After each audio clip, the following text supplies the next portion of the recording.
secretary.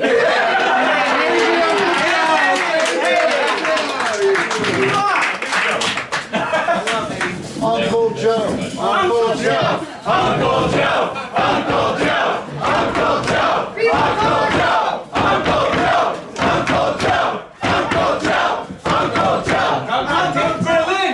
Take Berlin.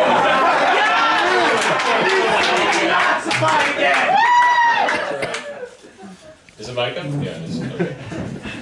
Okay. Yeah, thank you all. I just want to give a few remarks. As communists, we trace our origins and our ideological heritage to the October Revolution of 1917, which led to the establishment of the first workers' and farmers' state in the form of the Soviet Union. This began the first epoch of the international communist movement. The second epoch began with the counter-revolution and the illegal dissolution of the Soviet Union in 1991.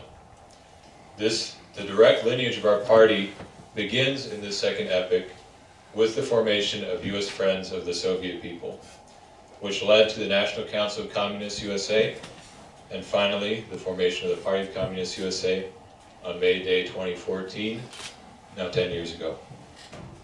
Now, yep.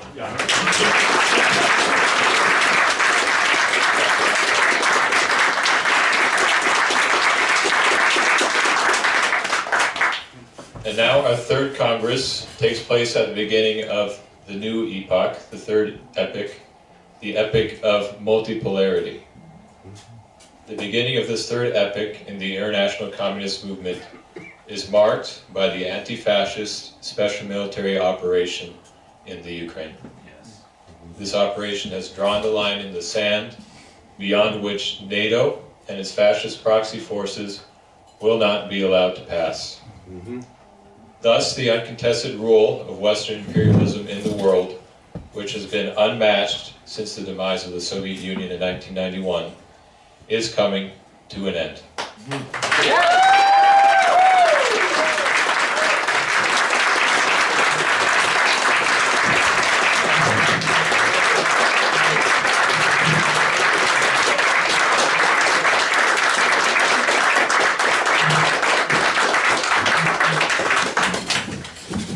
The balance of power is quickly shifting towards the anti-imperialist and anti-fascist forces of the world, and this shift characterizes the new epoch of multipolarity.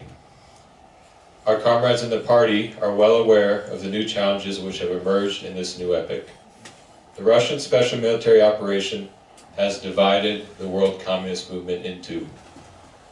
On one side are the truly progressive forces, which understand the dialectical reality of the present situation and recognize the special military operation as the frontier of a worldwide anti-fascist and anti-imperialist struggle.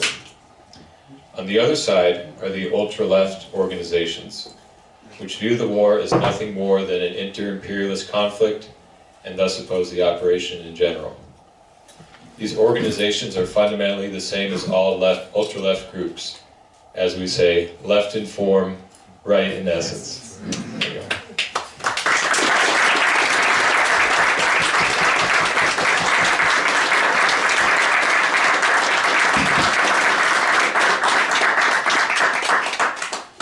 These groups, their actions objectively serve the interest of Western imperialism.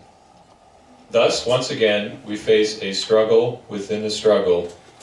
That is, the struggle for the correct ideology within the world communist movement, of course, taking place within the broader class struggle itself. To meet today's challenges, there will be three pillars to our success as a party. Firstly, the correctness of our ideology. Secondly, the application of Bolshevik discipline and principles of organization in our party. And thirdly, the organizational effectiveness of our work. Our ideology has been and will remain one of our party's greatest strengths. This ideology, known as Marxism-Leninism, is the science of dialectical materialism applied to today's imperialist epoch. Our ideology is the ideology of the Soviet Union without revision. It is the North Star of our party, correctly guiding our actions in advancing the class struggle. We must be continuously vigilant in walking the party line tightrope, never yielding to short-sighted right opportunist reformism, nor petty bourgeois radical ultra-leftism. It is also important to recognize that, finally, the U.S. imperialist unipolarity, which began in 1991, has come to its inevitable conclusion by the emergence of other centers of multipolarity.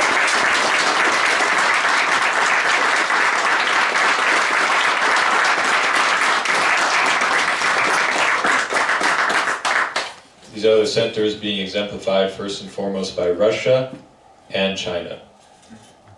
The new era of multipolarity has elicited a familiar response from the forces of reaction. That response is the re-emergence of fascism as a real threat in the world today. The last time fascism reached this level of prominence was in the lead-up to World War II. Our fight against fascism is and will be guided by the analysis of the 7th Congress of the Communist International as the Comintern of 1935, led by Comrade Georgy Dimitrov. Dimitrov defined fascism as, I think you guys have it memorized by now, the open terroristic dictatorship of the most reactionary, most chauvinistic, and most imperialist elements of finance capital. Perfect. Every communist should have that memorized. The Comintern solution, followed by all communist parties throughout the world, was the formation of an international People's Front. In the coming years, it will be one of the major tasks of our party to work towards the creation of a new People's Front that will defeat the fascist threat once again. Yes.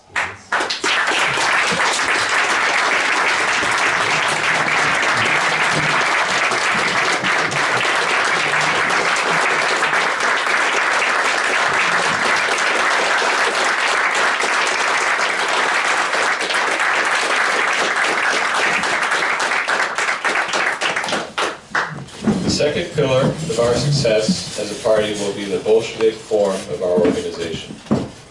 This means that we are guided by the principles of democratic centralism and collectivism in work and leadership. Democratic centralism is the subordination of the minority to the majority in decision-making, as well as the subordination of lower party formations, such as cells and districts, to higher party formations, such as the Politburo, the Central Committee, and at the highest level, the Congress. Democratic centralism is effective only when we follow collective methods of work and leadership. Collective work fosters unity in the party and allows the party to work as a unified, concentrated whole. By contrast, individualism has always been poisonous to collective communist work, and we must always be on guard against petty bourgeois individualist thinking and actions within our party. Finally, the Party of Communists will be successful by developing and improving effective methods of organizing our work. The decisions made at this Congress will chart our course for the next 5 years. Accomplishing the goals we have set out here requires effective methods of organization and discipline. All party formations, whether they be departments, commissions, districts, cells, and more, must work according to the plan which has been developed at this Congress and our previous Congresses. The elected national leadership of the party must work to apply the line of the Congress to the changing day-to-day conditions and ensure that these party formations work according to this line. The leadership of our party must be held to the highest standards of discipline, as their actions set the standard for our level of organizational discipline as a whole. History has shown us that individualism, parochialism, and spontaneity have been obstacles for our organizational discipline. By following these principles, the party can be confident that, following our third Congress, the coming years will be a period of growth, a period of productivity and influence for our party in contributing to the international class struggle. It is our responsibility to uphold and preserve the science of Marxism-Leninism as exemplified by the Soviet experience. It is up to us to continue our communist lineage and heritage for generations to come. As we move forward from this Congress to meet the new challenges of today, let us never forget the famous words of Comrade Maurice Bishop, leader of the New Jewel movement in Grenada, and say it with me. Forward, never backward,